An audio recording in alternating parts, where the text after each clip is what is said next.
नमो नमः। आदर्श शिक्षण संस्थान बालोतरा, कक्षा षष्ठी, विषय संस्कृत, पाठ व्याकरण खंड। आज हम पांचवें पाठ के उपरांत व्याकरण खंड का अध्ययन करेंगे। आज हमारा व्याकरण खंड का जो विषय है वो आकारांत स्त्रीलिंग शब्द। शब्द तीन प्रकार के होते हैं, पुल्लिंग, स्त्रीलिंग और नपुंसकलिंग।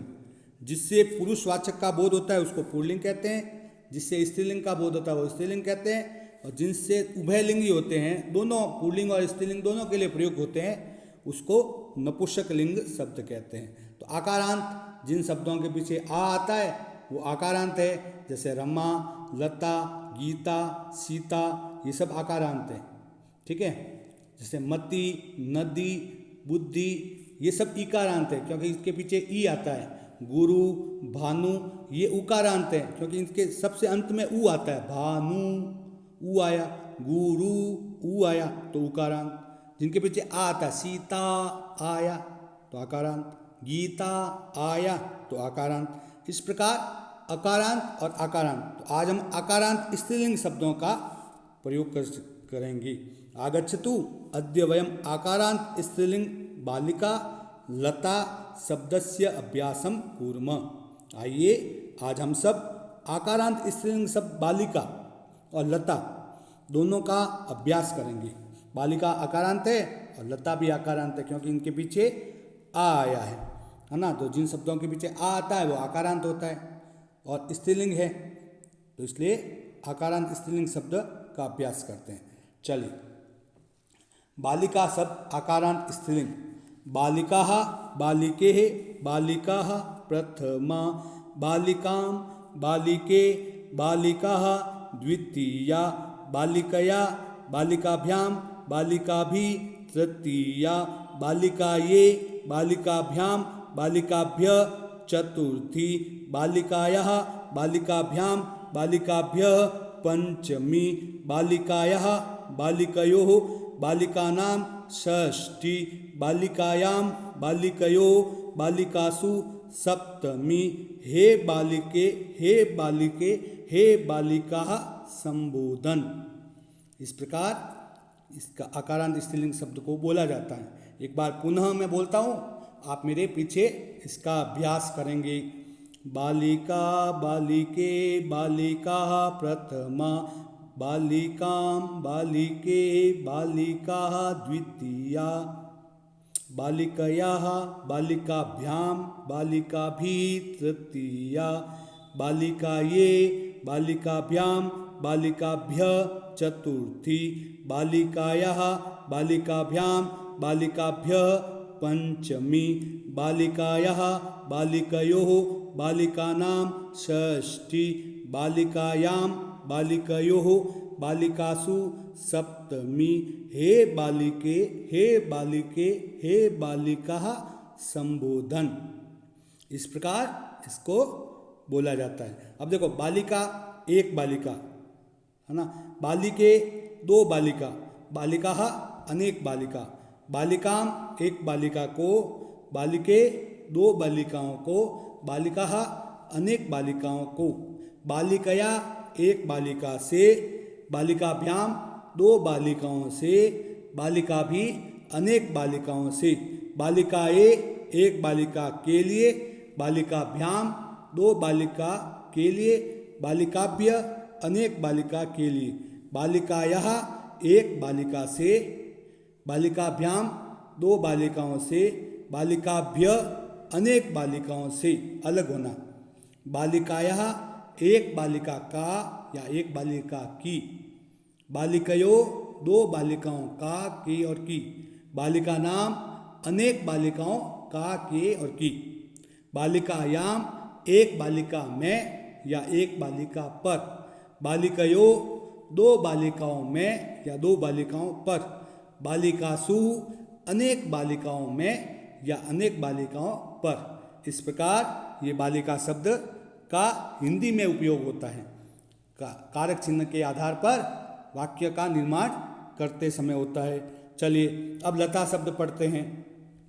लता शब्द, लता लते लताः प्रथमा, लतां लते लताः द्वितीया लतया लताभ्यां लताभिः तृतीया लताये लताभ्यां लताभ्यः चतुर्थी लताया लताभ्यां लताभ्यः पंचमी लताया लतयो लतानां षष्ठी लतायां लतयो लतासु सप्तमी हे लते हे लताः संबोधन। इस प्रकार ये आप पुनः पढ़ते हैं। लता लते लताः प्रथमा लताम लते लताः द्वितीया लतया लताभ्यां लताभिः तृतीया लताये लताभ्यां लताभ्यः चतुर्थी लतायाः लताभ्यां लताभ्यः पंचमी लतायाः लतयोः लतानां षष्ठी लतायां लतयोः लतासु सप्तमी हे लते हे लताः संबोधन। ठीक है।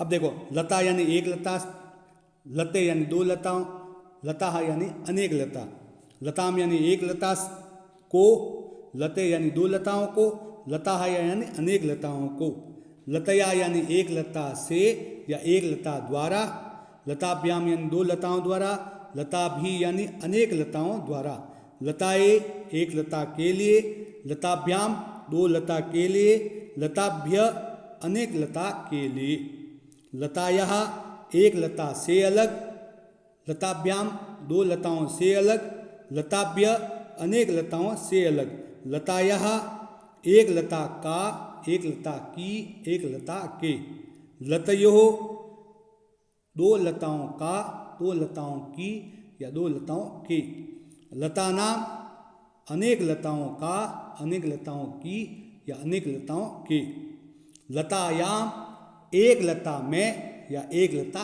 पर, लतयो दो लता में या दो लता पर, लतासु एक लता में अनेक लताओं में या अनेक लताओं पर। हे लते संबोधन हे लता, हे लते द्विवचन में संबोधन, हे लताः अनेक बहुवचन में संबोधन। इस प्रकार ये लता शब्द है।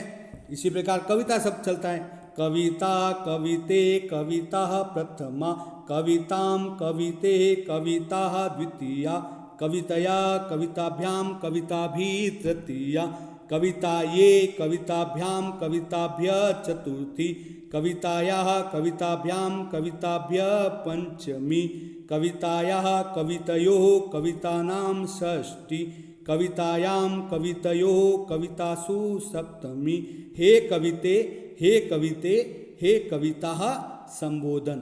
इस प्रकार ये कविता शब्द भी उसी की तरह लता और रमा गीता की तरह कविता शब्द भी चलते हैं। अब कुछ बोध प्रश्न है, कुछ बोध प्रश्नों को अपनी अभ्यास पुस्तिका में करेंगे। रमा शब्दस्य प्रथमा विभक्ति द्विवचने लिखतु। रमा शब्द की प्रथमा विभक्ति द्विवचन क्या होगा?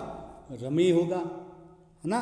रमा रमे रमः, लता लते लताः, कविता कविते कविताः, तो रमे होगा। रमा शब्द की तृतीया विभक्ति एक वचन क्या होगी? तो रमा शब्द की तृतीया विभक्ति एक वचन होगी रमैया, है ना। लतया होती है तो रमैया होगी। रमा शब्द की पंचमी विभक्ति एक वचन क्या होगी? रमायाः। और रमा शब्द की सप्तमी विभक्ति बहुवचन क्या होगी? रमायाम रमयो रमासु, तो रमासु होगी सप्तमी विभक्ति बहुवचन। इस प्रकार ये बोध प्रश्न है, इसको समझेंगे। उसके बाद गृह कार्य। आज का गृह कार्य हमारे इस प्रकार है। स्व अभ्यास पुस्तिकाया आकारांत माला शब्द लिखतु। अपनी अभ्यास पुस्तिका में आकारांत माला शब्द को लिखना है। माला शब्द को इसी प्रकार, जिस प्रकार कविता शब्द है उसी प्रकार माला शब्द को लिखना है ना। लता शब्द है उसी प्रकार माला शब्द को लिखना है। लता की तरह माला शब्दों को प्रथमा द्वितीय तृतीया इस प्रकार विभक्तियों से एक वचन द्विवचन और बहुवचन माला शब्द को लिखना है। ठीक है, ये आज का हमारा गृह कार्य है और इसको अच्छा सुंदर अक्षरों में अभ्यास पुस्तिका में करेंगे, ऐसा आपसे निवेदन है। धन्यवाद। आप सबने इस आज गृह शिक्षण को किया है, इसका ज़्यादा से ज़्यादा अभ्यास करें, क्योंकि कहते हैं करत करत अभ्यास के जड़मति होत सुजान। तो तो ये आकारांत शब्द जितने याद करोगे, जितने बार बोलोगे गीत की तरह, उतना अच्छी तरह से कंठस्थ हो जाएंगे, है ना। प्राचीन काल में विज्ञान मौखिक दिया जाता था, मुख से दिया जाता, शिष्य होता था, वो शिष्य उस ज्ञान को ग्रहण कर लेता था, मौखिक ही। इसी प्रकार ये मौखिक बोलेंगे तो हमको याद हो जाएगा। इस ज़्यादा से ज़्यादा इसको याद करें। धन्यवाद। पुनर्मिलाम। शुभम भवेत्। कल्याणम भवतु।